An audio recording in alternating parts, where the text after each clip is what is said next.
শাহবাগ বাংলাদেশের রাজনৈতিক ইতিহাসে এক প্রতীকী নাম। ২০১৩ সালে যুদ্ধ অপরাধীদের বিচারের দাবিতে এই মোড়েই বসেছিল গণজাগরণ মঞ্চ।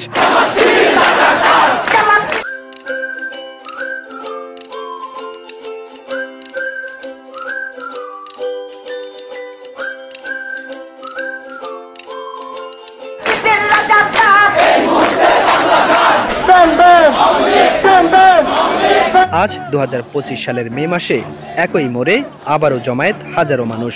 তবে এবার তাদের দাবি ক্ষমতাচ্যুত আওয়ামী লীগকে নিষিদ্ধ করতে হবে।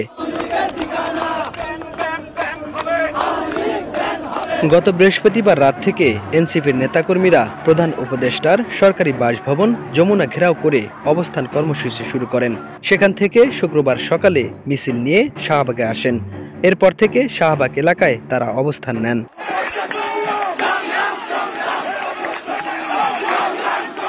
রাত ১১টায় এক সংবাদ সম্মেলনে এনসিপির নেতা হাসনাত আবদুল্লাহ বলেন, গত রাত ১০টা থেকে আমরা অবস্থান করছি। এই কর্মসূচি চলবে যতক্ষণ না আওয়ামী লীগকে নিষিদ্ধ করা হয়।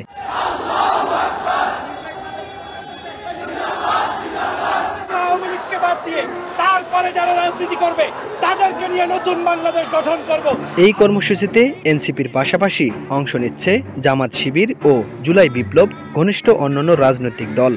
বিএনপি আনুষ্ঠানিকভাবে মাঠে না থাকলেও অন্যান্য বিরোধী রাজনৈতিক গোষ্ঠীর সমর্থন পাওয়া যাচ্ছে। শাহবাগের মতো গুরুত্বপূর্ণ মোড় অবরোধ হওয়ায় রাজধানীতে দেখা দিয়েছে তীব্র যানজট। এদিকে জাতীয় নাগরিক পার্টির দক্ষিণাঞ্চলের মুখ্য সংগঠক হাসনাত আবদুল্লাহ শনিবার ভোরে নিজের ফেসবুক পোস্টে লেখেন, দেশের কোনো হাইওয়ে বা রাজধানীর অন্য কোনো সড়ক ব্লক করবেন না। জেলাগুলোতে স্বতঃস্ফূর্তভাবে জমায়েত ও সমাবেশ করুন।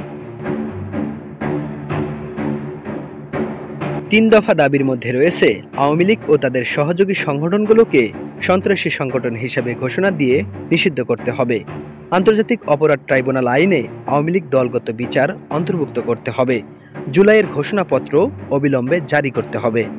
শাহবাগে এই দাবি কতটা স্থায়ী হয় কিংবা সরকারের পক্ষ থেকে কেমন প্রতিক্রিয়া আসবে তা এখন দেখার বিষয়।